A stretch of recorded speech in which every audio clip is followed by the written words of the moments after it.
and welcome to The Smoke Break. I'm your host, your old pal Zane, here with Zoe Schwartz. Hello. Taylor Barrett. What up? And comedian and Sociologist Olivia Zivot. It's so good to be We're here. going to do that again. I am so fucking sorry. It was fun. We got there in the end. You got the first half. You got the friends second we made half along the way. It's the friends we made along the way. That's a teamwork. We made it. Zane's like, we're done. We're out of here.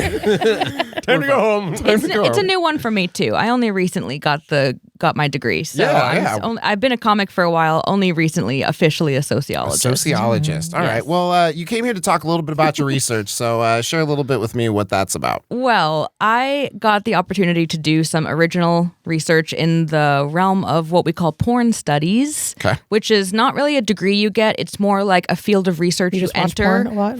This is awesome. Right. That's where I think I have a degree in that. It starts with that. It definitely starts with that. There are no accidents in this. No one's forced under duress to do this kind of research. Okay, we have to be humble and honest about that. But basically, my degree is in historical sociology, which is the study of social change, and that's how I kind of would simplify it. But my research is about millennial women and millennial women's perspective on pornography throughout our lives. And obviously I picked that demographic because I'm a millennial woman. Sure. And the reason I picked that is because I feel like we have this unique kind of like perspective of coming of age alongside the internet and internet porn coming of age. Like we remember like the before times. We remember like when porn was either on like the TV channel or like someone had the VHS or someone had a magazine literally like or a friend like rips out a page and you're like, this is going in my pocket. Hopefully my mom especially if you had older friends or older siblings like we remember accessing pornography and sexual media before the internet, and then we kind of became adults before smart technology really entered everyone's life. So most millennials like didn't have a smartphone till like after high school. And so like the way we accessed porn and the presence of porn in our lives was just really different from like Gen Z and anyone younger. Generation Alpha is up next. Good luck to them. But yeah, so I just wanted to do these kind of like what we call an oral history based research where I interviewed women who are in this demographic and basically asked them questions like, what's your earliest memory of seeing porn? And what was your family environment like as far as attitudes towards sexuality? What was your school education like? And basically found, my research was based on like a really incredible group of other researchers. As a master's level student, you build your research based on previous findings to kind of like replicate and show and like revalidate it. Basically like reinforce existing findings. Because research, you have to take like these tiny bites that are manageable bites. She interviewed me too. Really? And she has a pseudonym in my study, so you'll never know who she is. What's my pseudonym? Do you remember? I wouldn't want to. I can't blow it. Like this is just a trick. I'm a professional. I'm a professional. Hey, can you out one of your clients right now? Absolutely not. I'm sorry. You think I would understand how confidentiality I have too much respect for you. Didn't you sign the HIPAA agreement? No, it's not medicine. So there was just a what we call informed consent sheet. So, but interestingly, like my research showed a lot of women used porn, or porn was like instrumental in the kind of discovery of their own sexual identity. Understanding the things that they like, kind of by doing research about other people's research. Exactly that, and like research. Talking about people's study up. I mean, Malcolm Gladwell said you have to do something for 10,000 hours to become an expert. I'm a triple expert at porn. I'm the best at porn. I mean, I'd say I don't know how I stopped counting after 30,000. For research, for science. Well, of course. For science. No, actually, my relationship with porn is one where it's like kind of professional, so I read a lot of porn instead of watching it because it sounds like you're trying to get an understanding of it, because it's like some people just kind of like watch it on the surface level of like, these are two people doing the thing I want to do. I'm going to imagine myself there. Why is this still playing? Turn it off. Well, the most interesting thing is that like porn represents like cultural norms. And people don't don't necessarily have the opportunity to speak about how porn influences our, expectations of ourselves and partners and sex itself and what sex should be and what pleasure should be, what pleasure should look like. Yeah, we were just talking about how it's like a lot of people's main form of sex education is porn, right? Exactly. And so people learn like what they think sex should be. Yeah. And if you're not careful, you can kind of end up losing touch with what you really want versus what you think you should be doing. Yeah. Yeah, because we're totally influenced by culture as far as like what we find attractive. Like This is what I'm supposed to do, right? This is what I'm supposed to like. This is what I'm supposed even like to... the types of people we're attracted to is like socially. This is what good sex looks like, and especially this is how long you're supposed to last. Yeah. Like, the idea of performing and not like receiving and giving pleasure. Yeah, it's like two different. It's two different things, right? And porn is definitely a performance. Yeah, and I feel like I don't want to say I'm worried about younger people because that's always been the case. Every generation feels worried about it because people adapt. But the internet is a little scary. But it is a little bit scary to think about people who are so young. Oh yeah, I told one of my friends, I was like, your son's first introduction to sex is going to be porn, so you should probably consider like giving him some real information about it. He was like, I had never thought about that. I was like, I'm over here thinking about your kids, okay? Like that's the kind of shit I think about. But it's so weird because maybe as a parent you don't want to think about it. Yeah, I'm sure he didn't. I'm sure he was like, Zoe, why are you harshing my mellow? I was like, because I want your kid to have extra information. Well, and I feel like that's where like a lot of like the taboo and the stigma is like we don't want to think about it. We don't want to, we don't want to talk about it. We don't want to talk about it. We don't want to think about it, and therefore like people are getting into like things that they may not necessarily be healthy or understand absolutely, or feel like their sex life is miserable or like repressed because they don't understand that they don't need to have this certain type of sex, that like they might have, like they're not getting to understand themselves sexually because they feel like something's weird about them because they don't fit that standard. Right? I think that the problem is when there's stuff that's so hardcore online that is representing a fetish, and like fetish porn doesn't often like feature consent and like conversations about safety. So the fear is that like people will end up hurting others or being hurt in their youth. I'm talking like teenagers who are experimenting. And I feel like as millennials, we kind of like dodged a little bullet as far as like the degree to which we were exposed to that. But at the same time, we had viral crazy porn like 2 Girls 1 Cup. I've never seen that. I've never seen it. I had opportunities to, but I was just like, I don't need that. It's not real poop. So your soul is unshattered. Yes, it is. You think it is? Are you kidding me? I mean, it's been like 20 years since we I've finally seen it. cracked the It's code. been like 20 years since I've seen it, but it was real poop. What do you mean? How could they fake that? I don't know. I've They literally faked the moon landing. It was at least shit is nothing. It was at least real vomit. At the very least. Oh my God, that's really funny. That's horrible. I think that what the research that I did shows is that we need to talk about these things. And absolutely. That was like part of what we bonded over when I first met her. I was like, somehow we just we were like, oh, you're Jewish. Oh, you're a Cancer. Oh, you're Canadian. Yeah. Because we're both all 3 of those things. On and on and on. And then she started talking about her research, and I was like, oh, I think this shit is fascinating. I totally want to talk. And then we were like, I think we should where do be I friends. sign up? Yeah, I was like, I want to be friends with this chick. because everybody wants to talk about it, but like opportunities to do so are limited. And since I've kind of been in this industry for like several years now. I started off by working in the adult toy industry. I worked at Liberator, and they make like sex furniture and like cushions and stuff. I want some. Yeah, like they make chaise lounges, and also like their famous product is called the Wedge, and it's like a foam wedge with like a washable cover that supports your body during sex and won't flatten like a pillow.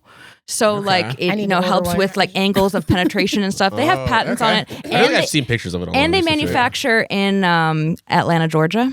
Okay. Support American manufacturing. Well, that's good. I'm curious because you guys are, well, I guess you guys are you're a little bit younger than her, but I'm curious just because you like what your guys' like experience with porn when you were younger, because you're a little younger than me. Like, was it the first like exposure you had to sex? Like, what was that like? I think I discovered it a little bit before they covered it in like the health classes, and so when they did cover it in health classes. You didn't cover. Porn. Yeah, I discovered sex through porn before any sex ed. Yeah, before any sex ed, and so I remember being like, I know this shit. You know what I mean? Yeah. But I also like the difference in the approach obviously was extreme because and the end goal. Yeah. Yeah, because like they talk about it so like medically almost in health classes. One day when you want to procreate and please God. And then this goes here, and then this goes here, and then you feel bad afterwards, and then you don't talk about it, and you deal with it. And maybe you have a baby, and you're insanely horny, and as a going through puberty is just it's insanity. The horniness, it's insanity. Yeah. You can't, and no one talks about it. Everyone's just like, shut up, swallow it, like just fucking bury it. Yeah. What about you, Zane? I would say like my first introduction was probably like a friend being like, here's a picture of something, and I'm like, that's not what I thought that looked like. Yeah. Like I thought a vagina was like an outie belly button. Like, you know those things that you like like a little like what? Like a pouch or something. Oh, you thought it was basically like a bigger penis. Like a sleeve. Guess. It was like a sleeve. Listen, I didn't have all the facts. A fleshlight, like a human fleshlight. I hate those words, that order, this conversation. Sorry. No, but that's funny though. But you didn't even know. It was a friend though, right? Yeah. A friend of a friend was kind of just like, oh, this is. You want to see some shit? Yeah, basically. I feel like millennials did that a lot of watching porn in groups, and that's one thing. I can feel less weird about the time that I did that. No, it's not weird. It's really common experience, I think, because like there was that middle ground of access where technology was kind of coming in. Girls Gone Wild, remember that shit? And just like always just coming on the TV. Like what about HBO late night, like Real Sex on HBO? Oh, I watched that a lot. Yeah. Oh yeah. And I learned about a bunch of weird shit too because they did all the weird like kink, like people that were into like pony play. Yeah. But that wasn't something I saw like that my everybody first trans person like have sex. I was like, wow, I learned. I actually think I was educated, and because it was like they didn't just talk about dominant culture shit. So I think it was probably a good part of my just being like, oh yeah, there's shit that it was made to be kind of like a documentary for adults, but if you access that while you were also learning sex education, that kind of like coupled with that. Yeah, I think it would make we were so curious. Yeah, so desperate for anyone talking like straight about it. Well, I mean, and who was Sue Johansson? Was that the talk sex person? Oh yeah, Sex with Sue. Yeah. I listened to Love Line with Dr. Drew a lot. Oh, too. I remember that. I was in like middle school, just like staying up until like 2:00 in the morning, listening to fucking Love Line, and I was like, these people are fucking nuts. And then we got Dan Savage, and that really blew our minds, right? I mean, all credit to Dan for everything in my life that's good. Yeah. But I mean, I think like just being able to, like. Had I known what I was looking for, like I feel like, like there wasn't enough of like a like somewhere between like the super medical and the like the super entertainment. Like there wasn't like there's pleasure and fantasy and all of these things and like conversation and how you should approach it as an individual. Yeah, and the connection between romance and sex. I mean, like talk about as far as the 90s, early 2000s go, like all of these very toxic romantic comedy narratives about, the role that men play and the role that women play, and the beginning of like Sex in the City and stuff. And it was just, I don't know. I have this one very strong memory of being in high school and a friend, I was like middle school, maybe 8th grade, and a friend of mine who had a laptop and who had an older sister showed me a video that her sister had sent to her, and she said, we need to watch this so we can get good at giving blowjobs because this video will teach us how to give blowjobs. And I remember I was 14 years old. Yeah. And,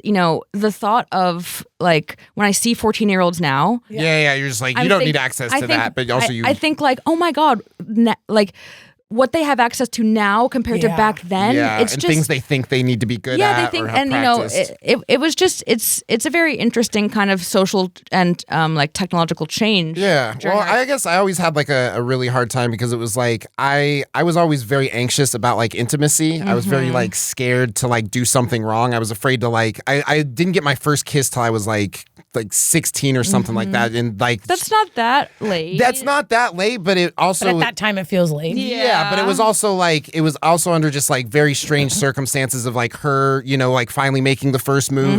But it was like, I had all this stuff built up in my head of like watching media of like, romantic comedies. This is how you're smooth. Here's what I'm supposed to do. And then there's this perfect moment where you know right when to kiss. And it's just like, that never happened. You go 10, he goes, remember there was that one about like, we have this loaded eye contact where it's like, no words. No words. We they just spoke know. everything. But we need the words. Yeah, and no one ever talks about how awkward shit can get too. And it's like that. I feel like people, once they experience awkwardness, they also experience shame, and it's like that like traversing through the awkwardness into like healthy communication and boundaries has always been a difficult time. And I feel like you kind of mentioned that like the gap between the medical side and like the performance side doesn't cover like how you should learn how to communicate your wants and your needs, and how you should learn, because it's not a game expect. and it's not a show. Yeah. It's not a show. It's like an experience. Yeah. But we're taught, because it's framed as a show and as a scene or like as something with a clear beginning, middle, and end. Also, they're professionals. That's a good point. Yeah, and it's cut. Like, I mean, it's all edited. Yeah. So again, it makes it difficult to feel like you're having successful, fulfilling like connections with people, I think, and it makes people feel like, so ashamed, like you said, and like you're already failing before you've even begun. Well, it sounds like all of us had like both sides of it, like where like we could see how it was harmful in some ways, like porn and some of the stuff we were exposed to. But then it sounds like all of us also had experiences where it was validating and helped us explore our sexuality. So I think it's kind of like it's a double-edged sword, kind of. I think but I think it's better than not having it. Maybe, I don't know. Yeah, and currently, like as far as like what's out there and available, the internet has made so many opportunities for like queer feminist porn makers and like giving people these connections that they could have never had without the internet, and making the opportunity for people to actually like connect with others about these specific sexual interests and without the shame, because they've made the community themselves. That's what I mean. I think there's like as much good as bad as it's probably done. I think like they can't there's a lot of potential for the good. Yeah, and they can't really be pulled apart. Like they come together, kind of. Yeah, well, and I mean, I think even just framing it that way is like because there's like a fear of porn, but I feel like if you can acknowledge the parts that are educating, the parts that do build community, then like it's not this big scary thing, and it has a lot more potential to actually be like a positive. Yeah, and if I may add one quick thing about that, because that's such a perfect indication of what porn studies aims to do, which is to find research and to do research about the facts of things rather than the fears of things. And so like a lot of research that showed that porn is bad for you was sponsored by groups that already felt that way. Shocker. And then they sponsored research that would prove what they wanted to be right. And so that's how misinformation. I mean, I don't even need to name names because we all know. We know. Can't imagine. We know who they are, and that's the case in a lot, if not all, research. And it's why it's so important to know where research comes from and to look at sources. Who funded it? Yeah, to look at sources and how like the pool of people that they researched, like how that was potentially cherry picked. Yeah, because headlines of research are often so misleading. So wrong. Yeah. They pick a point that they like from the study, and it's like this. They said this, but then they also said how this doesn't mean anything. So exactly. But that's not the headline. Read the conclusions. Yeah. It's about statistical literacy is one part of it, because a lot of research these days is big data, and so it's like we've got all these massive data sets about people who watch porn. For example, Pornhub, MindGeek is, I think, their bigger corporation. They have the most data on. They have data on all of us. If you've been on Pornhub, which we all have, I mean, my mom watches this. No, I don't know what you're talking about. What is that? Please tell me what that is. It's not by accident. We need to wrap up, but my friend's in Texas right now, and they just changed the law, and he can't get into Pornhub. I tried to send him something, and he was like, "I can't fucking look at it." He's like, "What the fuck?" And then he found an article about it. Yeah, they just like banned access to Pornhub or something in Texas. Womp womp. Anyway, I know we need to that was a very sad note. Yeah. Sorry, I don't Texas. think it'll be permanent. Yeah, there's VPNs. You can get a VPN. All right, well, we're gonna take a real quick commercial break, and we'll be right back. It's not a commercial. It's not a commercial break. Just a regular break. We're gonna take a regular ass break with the smoke break. And welcome back to the Smoke Break. I'm your host, your old pal Zane, here with Zoe Schwartz. Hello. Taylor Barrett. Hello. And Olivia Zivot. Hi. During this section, we actually want to talk about intersectional feminism. Nailed it. Nailed it. I said racism last time, not important. Zoe, go ahead and tell us a little bit about it. Okay, well, like my understanding of intersectional feminism is like it acknowledges all the different people's identities and how all these different systems of oppression intersect. And and so I think it's a really interesting way to talk about our relationship to our sexuality and our sexual identity. And I think it's probably part of like an essential understanding or awareness in order to have like a healthy balance of trying to take in all this media that we're talking about and how to consolidate it into like a healthy relationship with your own sexuality. Yeah, and intersectional feminism really is about like true equality and not alienating people who aren't women or queer. And so when I say, feminism, usually they think we think about, women who could be TERFs, like a trans exclusionary radical feminist. That's kind of, part of the... It's still excluding a group. It's excluding a group, right? And intersectional feminism really wants to, incorporate everyone's voice, which includes men who I think in a lot of ways feel alienated by, queer discourse because they are straight men. I'm sorry. Cis straight men feel like further and further from the zeitgeist, like the discourse, and end up becoming this group that's othered and therefore has no opportunity to actually be allies. Well, and they become like quite the opposite because they feel othered. Exactly. They feel so alone in it that they just feed into other people who feel alone in it instead of it bringing everybody. The assumption that like feminism excludes cis straight men has a tendency to alienate them, and they begin to view it as like opposing them. Feminism exactly. is anti-me. It's like anti-oppression. It's not anti-you. Feminism includes cis straight white men, and it should despite that, despite them not knowing that all the time. But there's still a loss of power involved in that resistance. Absolutely. Right? So I think that's also important to mention is like men do have more power in this conversation. But I think that when it's a threat and when it feels when people are alienated in any way, they are radicalized. Yeah. And, we were talking earlier a little bit about like this kind of culture of individualism and, everyone's an individual. It's like we need each other and we need to talk about, how to build a stronger community for real, not just how to, validate our own, niche little part of the world. Like, really empowering men to see that like there are ways to be an ally in a way, and their view and their experience of marginalization is just as valid. And I obviously don't want to get canceled. There are people who are radical on one end who would say just saying that is apologizing for like the patriarchal institution, but it's just not true because we're all like we need each other on a community level, and we're not all part of. We're all part of these big systems, but we as individuals need to be able to reach out to each other. Yeah, well, and I think it's also the acknowledgement that like, and I think somebody had said this earlier when we were talking about it, was just that like the patriarchy also affects men in a negative way. Yes. Right? That's the Barbie movie was... The Barbie movie, yeah. But people missed that point, I think. So many people. Many people. It's like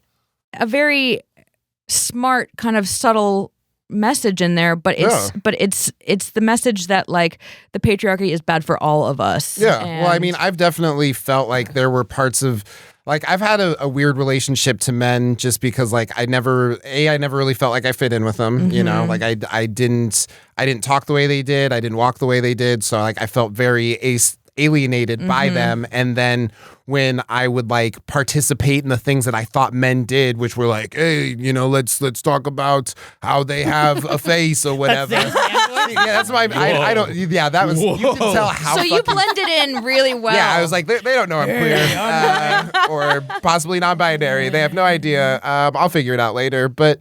I think it was just like I felt alienated by that as well, but there were times where like before I understood what feminism was, like I thought that like men hate me because I'm not a real man, women hate me because I'm a man by their definition. So it's like where do I go? Yeah, and I feel like men are. We as a society are going through a huge social change, a revolution. Right now. It's the queer revolution, and the future of humanity is in non-reproductive pairings. Well, we need less people, not more. So, people are queerer than ever, and like that's a threat to like the basic role that men feel like they can be very responsible for, which is or that they're almost entitled to. They're entitled to, which is like reproducing, and it's like when that's less important than ever, it it's like a species threat. I don't know. That makes sense. That makes me think about it. Like I don't know a ton of like I'm definitely not super informed, but like the idea of like queer politics being like really the most inclusional politic because it does acknowledge the intersectionality of all layers of oppression. And so like queerness is kind of a solution to like or understanding things with queer lens. Oh my gosh, yeah. Is kind of like the solution to a lot of like well, not the solution, but you know what I mean? Like it's the perspective that we need to have in order to understand how all these things really are interconnected. I think that's because it doesn't exclude cishet people at all. And, well, and a lot of cishet policies do it, exclude queer people. It's fucked up. Well, and also just because it acknowledges all of these layers because like a trans Black woman is like at the greatest level of oppression, like because of just all like literal risk, like literally because of the layers of oppression, because of these systems of violence oppression. and like well-being type risk. Versus, but there's different types of like risk, and you know, random acts of senseless violence are only increasing these days. And it's because people need to belong, and when we don't give people the opportunity to feel like they're actually part of their community, I think we're just going to keep suffering. And as individuals, all we can do is just like be good people to the individuals we meet IRL. I like that idea too. I think sometimes I feel, or I'm sure other people feel, like they're not being political enough, like outwardly. Like I don't use my social media really to talk about me neither. stuff. And I think sometimes people think like, oh, is she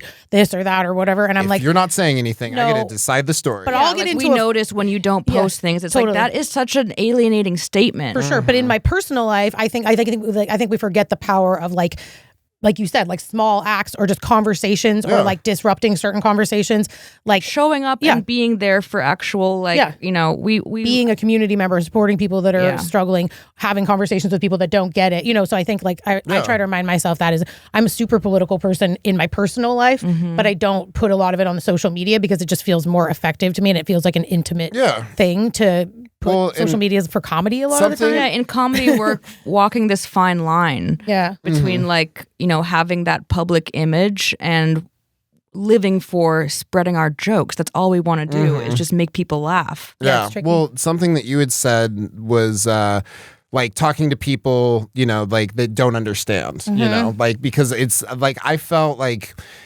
in my experience, it was like I didn't have any idea of what, like, even though I was raised by two women, I had no idea what feminism was. Very strange to say. But I mean, I feel like they were also kind of like you know, they were also suffering from the patriarchy. We talked about this in one of our episodes. So they were also suffering similarly. And then I dated somebody who was like a feminist, and they gave me like this newer idea of like, you know, something that she had always said was, you know, I don't hate men. I hate what men are taught to be. And for me, that made so much more sense because it's just like, yes, the things that we're taught to be, the things that we perpetuate are the things that like I hate. Like I don't necessarily hate men, but like I hate the things that like I am assumed to have to be to be one. A culture of masculinity is harmful to everybody too. Yeah, absolutely. Yeah, I think I used to have this joke. I never really perfected it, but it was something along the lines of like, you know, pressure affects all of us, right? But women are under pressure to be small, which makes sense because that's what the forces of pressure do. It makes you itty bitty. I'm just a little baby, kind of. I'm just a little lady. But men are under pressure to be big, and that's that's an antagonistic kind of force. And I think that it's so difficult for boys to, you know, to find their community now because of this big change we're going through as far as what is true masculinity. Well, we're learning that gender is a social construct and that gender roles are fluid and that gender roles aren't a binary anymore. Yeah. And the pressure to be big makes it really difficult to like find an identity too, because like my personal experience with that was like when I came out as bisexual and it was like late middle school, it was really alienating. I feel like I was a lot more accepted by women and girls, and the distance that other men put in between us was like it came from like a standpoint of fear or like disgust or like confusion or like whatever. But like that pressure to feel that made it really difficult for me to even make that step, and I'm really glad that I did, and I found a lot more comfortability, and I would call myself pansexual now. But I'm pan too. Hell yeah, I represent. Represent. Was that a pan fist bump? That was really cool. Pan pump. Pan pump. Oh, we should make that a thing. Pan. I feel like everybody's probably pan if we weren't influenced by it. I think so. I really think so. I think so. too. Yeah. I think I'm just still oppressed a little bit. Yeah. or a But lot. it's a beautiful thing to have a sexuality that's not necessarily like everything about you. Like when you're straight, people don't think that like you're always fucking. But the moment that you're pan, it's like, oh, you must be a skank. It's like You be hoeing. And it's like, well, and it's just the idea that like you're pan for the sexual experience, you know, instead of just being like I connect with everybody. Well, like that's the weirdest thing also is that being pan implies that like you're open to every type of expression, but doesn't mean that you have a sexual checklist that you have checked all those boxes. Yeah. It just means you're not totally closed off to it. It just means that you're open to it, but like, you know, and the genitalia isn't like the defining factor of whether or not I'm attracted you're to somebody. interested, right. And I think that that's, you know, we don't assume that straight people aren't straight if they're virgins. And, you know, people who are gay, like they are, you know, 100% gay, which is 100% homo, which is honestly, first of all, jealous. I wish. But yeah, I do like men a lot. So, but sorry. we have new opportunities to be in the middle now, and like never before. Yeah. It's so fun. And I think like because there are the opportunities to like be in the middle, like it creates less pressure to be something that you don't necessarily identify with. Yes, and the freedom to just kind of like it depends. Yeah. And that's good for like becoming a fully self-actualized human, right? Like that's how we become a full person, is like having access to not feeling shame about like all the parts of ourselves. Right. Being safe to explore all the parts of ourselves without shame. And it requires a good amount of communication like with yourself and like good like honesty with yourself, openness with yourself. Self-reflectivity, reflexive, Yeah. Definitely. All right. Well, excellent. We're going to take a quick break and we'll be right back with the smoke break. Not a commercial. And welcome back to the Smoke Break. I'm your host, Joel Palzane, here with Zoe Schwartz, Hi, T. Taylor Barrett, What's up? and Olivia Zivot. Howdy do. Zivot. Wrestler intro coming to the arena. She's like a wrestler, yeah. I'll wrestle if you want to wrestle. Canadian Jewish princess. Okay. So on this section, we wanted to talk about humanization and dehumanization. We actually had a meeting this week where our boss and a lot of our other bosses were just like, y'all need to humanize each other because I feel like you're being mean and it's because you don't see each other as people. And That's I would say people and human is maybe a semantic difference too. Really? Yeah, How so? Well, I mean, you could talk about like a human being versus like a person, and that's where like dehumanizing comes in.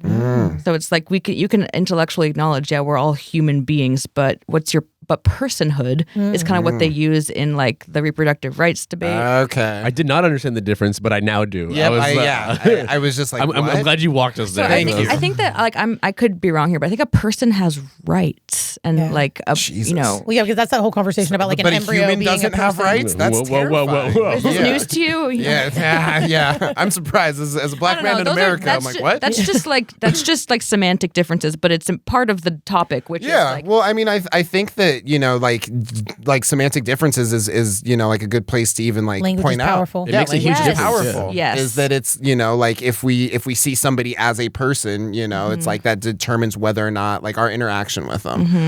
So like, what do you think sort of like leads to like dehumanization? I would say that late stage capitalism does a lot of, you know, I've got to be better than someone. I would say that, you know, I would, not to be an annoying asshole, but Karl Marx. Oh, this guy? Ever heard of him? Good old Marx. Guy sounds dope. Get a haircut. Karl Marx has this concept of alienation. Okay. Which was basically observing how when people are alienated from the products of their labor, I know all about this. we lose touch with, We're meant to make stuff, but we're meant to be connected to it. well, we're meant to be connected to each other. And what alienation does, and like late stage capitalism, a global economy, it makes the way we spend money and what money means part of our identity and part of what gives us rights, kind of. Like, isn't it crazy? In America, gosh, you can be, if you have money, the rules don't really apply to you. The justice system is totally, And what that does is make people lose faith in democracy. They're in, the powers that be. And understandably. This is all a big cycle of like, globalization, which is the ultimate challenge because we have different cultures, and I don't know if there's such thing as a global culture. Yeah. We have global capitalism and a global economy, but I think there's I don't not know. like something that's connecting. I'm a cultural relativist, so I actually believe that like as far like moral relativity as well. I radically accept that people in different cultures have different ways of thinking of what is right and wrong. Just even like the animals that we eat, you can see that. 100%. Yeah. 100%. And you can't control how ancient intrinsic parts of our culture. You can't like people from the Westerns. People in the West, capital W, have this idea that we are like a global force for morals. Yeah. We know what good is. We'll tell you. Yeah, because we're so because historically we killed everybody, good. so that's how we know. So you can either be rich and have human rights or be a capitalist success and not. So I would say places like China, Bangladesh, India, where there are no protections for workers, and so people can be exploited. And then that way we don't have to exploit workers in America, and we can buy things really cheap. And we can pretend that we're better than everybody. Yeah. And we can forget about it. Yeah. Well, I mean, and I think it even like, it comes from that separation of just like, I wouldn't put an American person through that, Exactly. That's where your shit comes from. But they've been dehumanized to but like like you said, when we're dehumanizing other people, it's okay to treat them poorly. Yeah. Well, I can pay them less because they're not our people. And I wouldn't say that we're okay with that on a day-to-day level. But we are like we are complicit in it without even understanding. If you don't think about it and talk about it, it can be a big bummer. Well, and and also the even idea if you talk about it, it can still be It is a bummer when you talk about it. Well, yeah, okay, I would say it's a bummer. But it's worth being surprised by it. Yeah. Oh my gosh. And that's another conversation for people that don't even have like the access to the education to understand the oppression that they're experiencing. Like that's a whole nother level. Well, I mean, that's something you disempowerment is like you don't even have the right information to understand what's happening to you. You know what I mean? And we're just individuals, right? Yeah. Like how like the concept that we can change these massive systems it's false. So we can just as individuals try and be better. So one thing I like to do to help with clothing waste is I buy most of my clothes secondhand. Okay. And it's not much, obviously, but it's a contribution. But it's a tiny way that I can feel like, okay, I'm not buying fast fashion and I'm not like supporting that kind of, exploitation and super high environmental waste as well. Yeah, true. Because the earth is, I do care about the earth. Yeah. It's pretty sweet. I like it. It's where I keep my stuff. Yeah. I hang out here. I got a storage unit on the moon. My family lives here. But I think also talking to, like when it comes to dehumanization or the idea of humanization, I think like we kind of talked about with intersectionality, like the idea of, I totally just lost my train of thought. Was it about clothes? Humanization. No, the idea of like, no, why I totally forgot it. Okay, somebody else say what they were going to say. Why I had a thought in it. Oh, it's fine. You said something really. We were talking earlier about how I remember. Oh yeah, go. I was thinking about hierarchical beliefs, like the idea of how we categorize people as more valuable. I don't know why my brain just farted hardcore. But yeah, how we categorize people as less valuable and more valuable, and the markers of like, and I think it's just like what gives a person value? What gives them enough value that like I will treat them with, well, it's like even like the idea that like, you have to respect your elders. It's like they have to have this, they're your elder, therefore they've reached this mark, so now they can be treated like this. Yeah, they have a sense of like immunity because of their time spent, and their merit isn't even questionable now because of the time that they've been alive. And they're more of a person than like a younger kid because they've had less time. So it's like, this person is more valued. If anything, I think it should be kind of swapped almost, where it's like younger ageism, like the kids should have a sense of immunity because they're children and literally don't know, and the adults should be held to a much higher standard because they've had time for their prefrontal lobe to develop and give them a sense of morality and ethics. But we should also value age too, in the sense we don't value age in our culture. People live way too long. long, first of all. I would just say, like, I've made it 30 years. I'm done. Our teeth don't last. Well, like we mentioned before, the radicalness of the change of the world it's almost incomprehensible to older people who haven't had somebody to lovingly explain to them what the fuck is going on. Mm-hmm. Lovingly explain. That's a good way of putting that. Because, like, again, we're social creatures, but we're creatures of habit, and we also can't learn what we don't know. Yeah. And so, like, people who are, who are younger and very upset with the older generations, it's like, it comes down to these individual relationships, family and friends, and you can't expect the media to teach you anything. Yeah, well, and I mean, like, just reaching across the table for, like, that connection, like, just understanding that, like, we as individuals kind of have to educate each other, because if we leave it up to fucking media, like, we might get lucky and get a Barbie movie, but for the most part, we're all just kind of, like, each of us is learning without, like, connecting with each other. And it's also okay to not take that responsibility too. I think so. I don't want to put it on the individuals, but at the same time, I want to acknowledge that individuals have an impact. I mean, I think this kind of circles back to how important, like, community is. It's not one person's job to be the educator of the elderly. But, like, that is one thing that I feel like my grandma has been very receptive of. I think she struggles with plenty of stuff as far as, like, the gap between her and my generation, and then also the younger generation. But she's been very receptive to, like, learning how to do things. Like she didn't text or use the internet, and now smartphones exist. And that melding of two things that she's not used to was, like, impossible for her to navigate. And so she's been receptive of me trying to show her stuff, how to, like, set up her phone. Because that connects you guys and strengthens your relationship. Absolutely, it does. Yeah. And I mean, I think that especially, like, with technology, and as a millennial, even I sometimes feel like, what the hell with technology? And like, to imagine, like, also being, having aged and, like, lived through so much of human communication not being like that. Yeah. And then it's alienating, like we talked about. And it's othering, and it sucks. Yeah. I was thinking about, like, dehumanization from the perspective of, like, because you guys work with the houseless community, and I have worked in the houseless community. And I think for me, it was a really big wake up call to, like, understand how powerful dehumanization can be. Oh, absolutely. And working, like, in that, I just think it was a really important lesson. Like, something that I tried to, when we were, like, talking about it and stuff like that, we're like, how can we be more humanizing for our coworkers? How can we be more humanizing for the clients? And something I had said is, I was just like, acknowledgement. Like, it's such a simple thing to just be like, hey, what's up? Like, you're a person, I was just about to say the littlest interaction. Yeah, because so many people, like, if everybody's walking past you and won't make eye contact, assumes that you want something, that's super fucking dehumanizing. Yeah, and then sometimes somebody will interact with you and be an asshole. Yeah, like, you get a job, and it's like, bro, come on. Yeah, so it's like you're either not being interacted with or having negative experiences. So it's like the dehumanizing thing that you can do is just, hey, what's up? Like, how's it going? Yeah. How's it going? I love that you ask clients a lot what they're excited for. And even if they say nothing, then that gives an opportunity for you to, like, have that conversation. And like that, I think that it makes them feel like their world is important, because I feel like that's what dehumanization is like making you feel like you're not important, your world isn't important, your concerns aren't important. Yeah, like, your perspective isn't acknowledged. Exactly. Your experiences aren't valid. Yeah. Yeah, or they're your fault. That's another big one. It's like all of the oppression that you're experiencing is because you're not good enough at being a human or whatever. And it's so hard to climb out